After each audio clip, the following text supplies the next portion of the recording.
Top secret mo? Ah, Naging buddy ko po yung asawa ng best friend ko. Actually, pati kay Rafi, nauna kong nakilala yung guy. Binata siya. And then sabi niya sa akin, meron siyang pinsan daw na nakatira sa bahay nila. Naging best friend ko si girl, pinasok ko siya dun sa work natin, ganyan. Kasi nga ang nasa isip ko, single mom siya. And then yun, unti-unti kong nalaman nung nandun na siya sa workplace ko na siya pala at yung lalaki na yun, hindi pala sila magpinsan, live-in partner sila. Si cousin, nakasintahan pala, hindi pala pinsan talaga. Hindi mo lang nakaramdam na may something kayo nung guy? Silang dalawa, open relationship sila. Gawain nilang dalawa talaga na magdadala siya ng babae doon, ipapakilala sa kanya. And then si girl din, ganun din ang gawain niya. Kumbaga open relationship silang dalawa. So parang okay na po ako na, ay hanggang dito lang ang kaya kong sikmurain, ganun.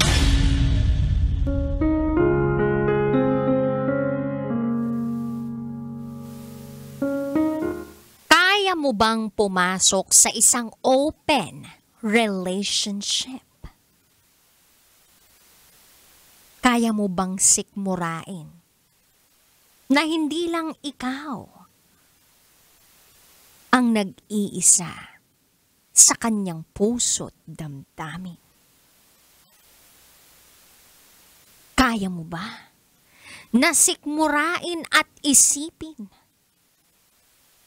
na kung sa gabi ay iyo siya, pero pagsapit ng umaga ay sa iba siya?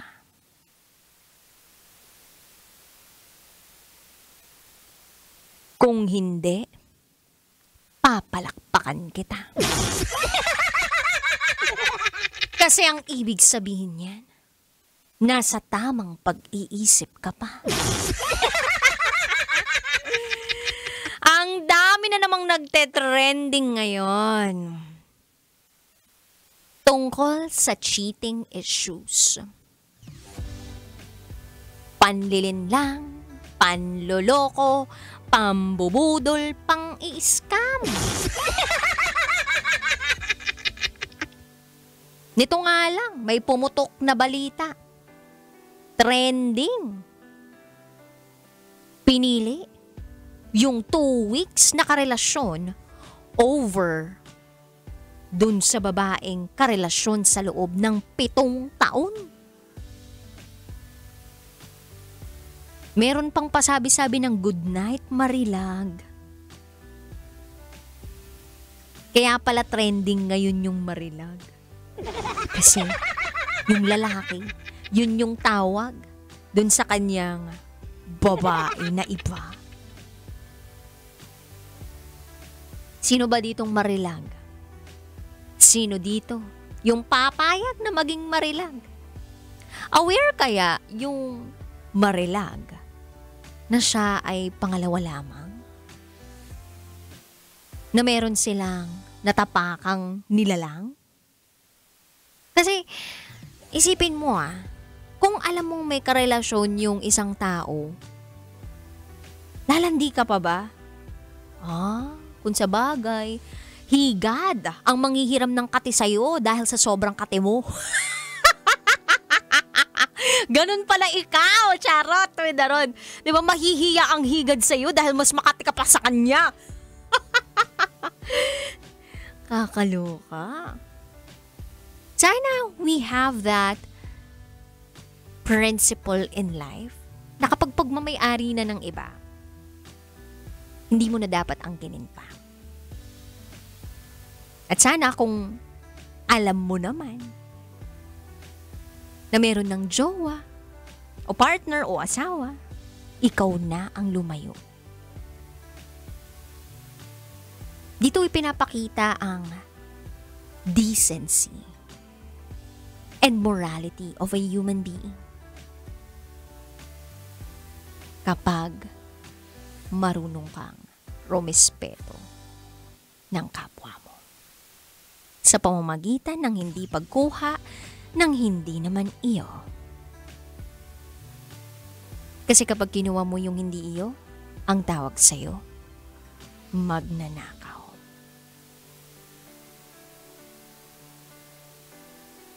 At kapag pinaagaw mo yung sarili mo sa iba, kahit na pagmamay-ari ka naman ng iba, ang tawag sa'yo, hayop. Charot. Charot with darot. Anyway, kabisyo, tama na nga to. Alas 9 ng gabi hanggang hating gabi magsasama tayo. Kapiling ang Basa Princess ng Love Radio, DJ Rocketera. At ngayong gabi, samahan mo ako na tuklasin, alamin ang isa na namang panibagong sekreto ng ating kabisyo. Eto na po ang patikim ng Spotify Philippines Top New Podcast of 2024. DJ Rocky's Secret Files.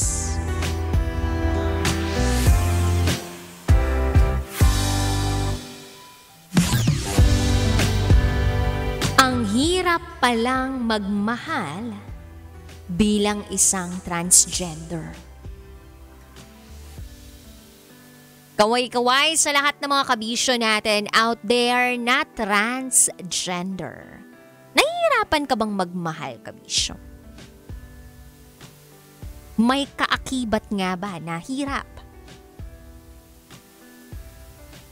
Pag magmamahal o nagmamahal ang isang transgender. Hindi ba dapat lahat ng tao ay may karapatang umibig? Yes. At lahat ng tao ay hindi naman excuse na hindi masaktan sa larangan ng pag-ibig. Wala pong makakatakas nito. Kahit yung taong may pera, bilyonaryo, pwedeng masaktan ng dahil sa pag-ibig. Pwedeng mahirapan ng dahil sa pagmamahal. Well, abangan mo yan sa aking pagbabalik. Kapiling ang Basa Princess ng Love Radio, DJ Rocketera. At ikay nakatutok dito sa 90.7 Love Radio. Kailangan pa bang i-memorize yan? Basic. Up next is DJ Rocky's Secret Files. Sinira ng tatay ko ang pagkababae ko. Siya. May secret affair kami ng office mate ko. Hindi ko matigilan kasi sobrang galing niya sa... Rocky's Secret Files. Secret Files. It's the kind of bleep you never knew existed. Kunwari inosente, pero boy naman pala. Rocky's Secret Files. Secret Files. Chose